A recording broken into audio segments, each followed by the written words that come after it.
Радвайте се с онези, които се радват, и плачете с онези, които плачат. Тези думи, брати и сестри, на свети апостол Павел са призив към дълбоко съчувствие, към емпатия. Емпатията е нещо повече от симпатия. Ако симпатията е благоразположеност към другия, то при емпатията имаме причастност, имаме съпреживяване, имаме една силна прегръдка. У всички народи прегръдката се явява видим израз на максимално приближаване на две сърца, на желанието им да се слеят в едно, да чувстват и да преживяват общо, както радостите, така и скърбите. Но не всеки човек осъзнава, че Божията любов също е една прегръдка. На кръста Христос простря ръце, сякаш да прегърне всеки човек на тази земя. Но за прегръдката трябва двама, защото любовта никога не е едностранно отношение.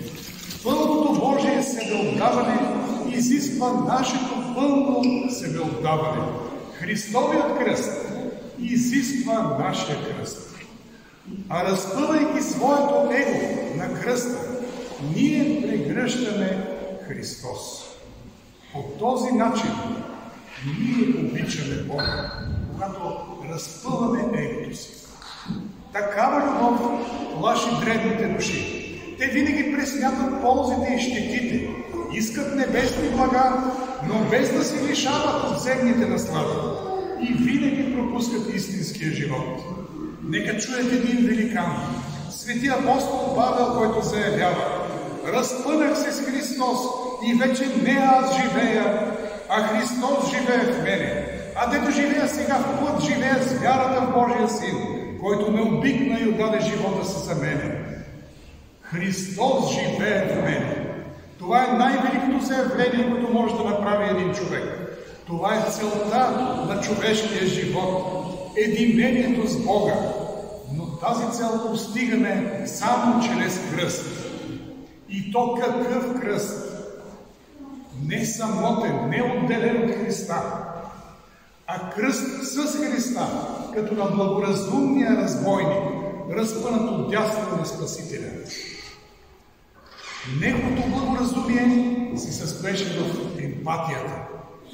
Спаси го покаянието и съчувствието към Христа. Ние сме осъдени справедливо, защото получаваме заслуженото според делата си. Но той нищо лошо не е сторил. Той е страшен момент на лично страдание.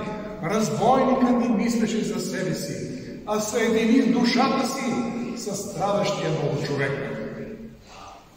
Искаме ли да имаме истинска емпатия към хората в тяхната радост и в тяхната скръб? Искаме ли да имаме толкова съвършена любов, че да обичаме не само приятелите, а и враговете си? Само единението с Христа ни дава духовни сили за такъв подвиг. Нека пак кажем, единението с Него е това: да съчувстваме в скръбта на Неговото разпъване и в радостта на Неговото възкресение. Не са много тези, които го съзнават това, но още по-малко са тези, които го претворяват в живота си. За тях всяка седмица е страстна, т.е. седмица на страданията.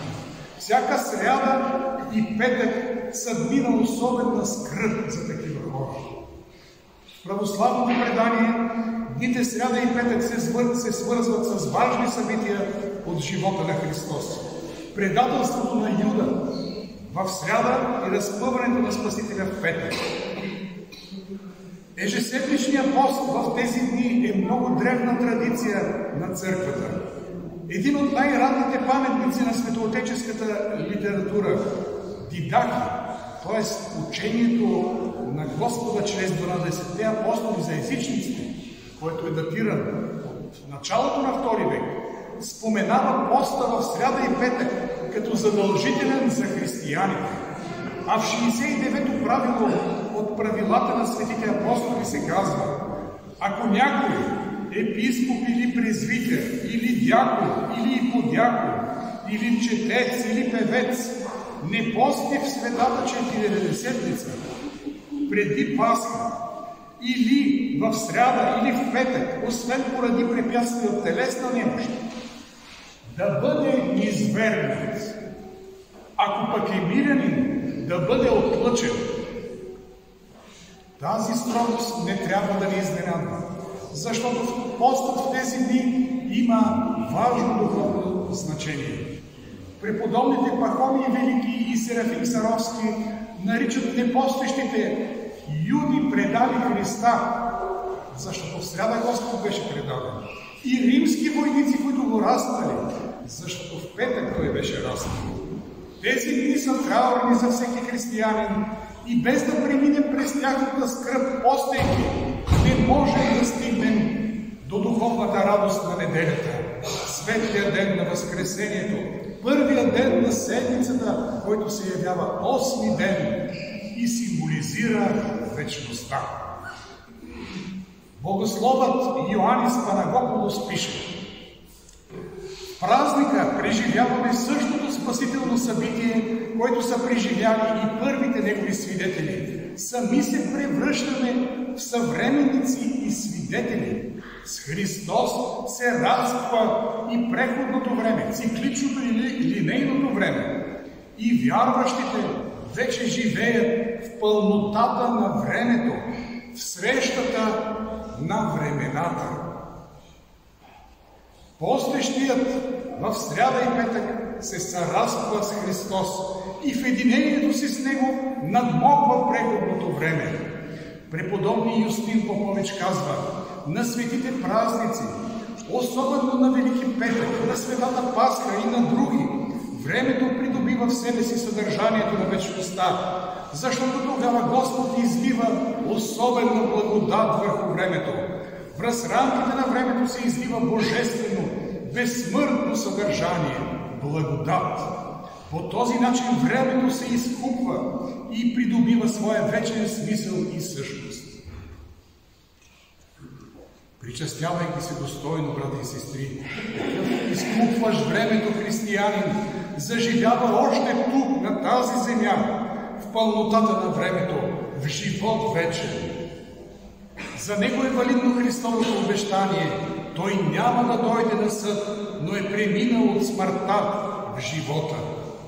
В сряда ние скърбим за юдата в нас, за нашето предателство, което доведе до разпети петък, изкуплението на нашите грехове. Христовото изкупление изисква отговор от християните, те самите да изкупват времето. Можем ли в тези дни ние да се веселим около трапезата, да пием алкохол, да празнословим, да се отдаваме на съпружески интимности? Мисля, че това са риторични въпроси и всеки трябва да се отговори честно на тях, преди да обвинява Бога за лошите неща в живота си. Защото злото дебне на нашия праг, готово да запълни вакуума в нашия живот. А непазенето на поста е точно такова отблъскване на Божията благодат, което създава духовен вакуум. Ето и някои последствия за непостещите. За вътрешния живот, духовна тъмнина, загуба на мир и радост в Бога, депресия, усилване на страсти като чревоугодие, похоть, леност, алчност. За външния живот, телесни болести, инциденти, материални загуби. Ние, за съжаление, най-много се грижим и безпокоим за външния ни живот, но най-страшните последици са за душата и се отразяват на вечната ни участ. Духовната, втората смърт, както казваме, е за тези, които не са се съединили истински с Христос. Тя не е прекратяване на човешкото съществуване, а вечно отделяне на човека от Бога. Живот, който не е истински живот. В вечността се потвърждава единението, което сме осъществили в земния си живот. Ако сме прегърнали Бога сега, ще бъдем и във вечността с Него.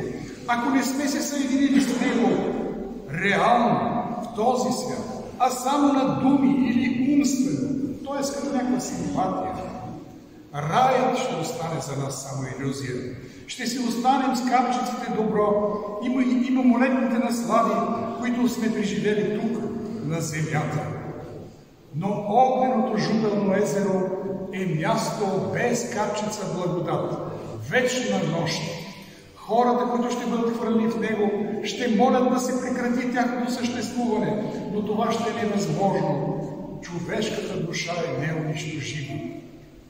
В видение на някои светци е ясно показано, че служилите на корема си в този свят, в отвъдния живот ще бъдат подложени на вечен вътрешен глад, който няма с какво да бъде наситен, защото истинският хляб е Христос, а там няма. В ада няма да има благодат. Но мъчението идва не само от това, което в ада липсва, а и от това, което грешниците там са принуждавани да приемат. Блажена Теодора вижда как на митърството на чревоугодието най-гнусни бесове поднасят на неспазените послите блюда с ястия и питиета, приличащи на смрад на гной и повърнато.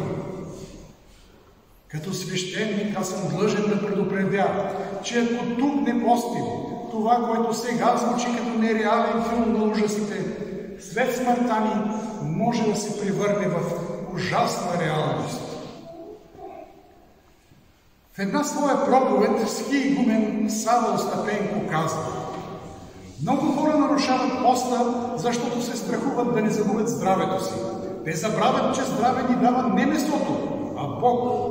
Яденето на месо по време на поста не допринася за нашето здраве, а ни води до заболявания. Напротив, много болни, които са започнали да постят, са се изцелили. Светите отци казват, че човешкото тяло е осел, на който ние трябва да достигнем до небесния град Йерусалим. Ако не го нахраниш достатъчно, ще падне. Ако го прехраниш, ще се разбеснее.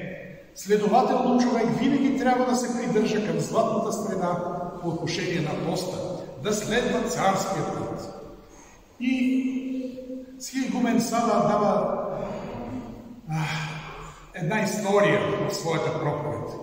Една жена от най-ранна възраст стриктно съблюдавала християнския пост в сряда и петък и не вкусвала храна и не пиела вода през тези дни. Когато остаряла и мъжът й починал, тя решила да продаде кравата й. Станало и трудно да я задържи.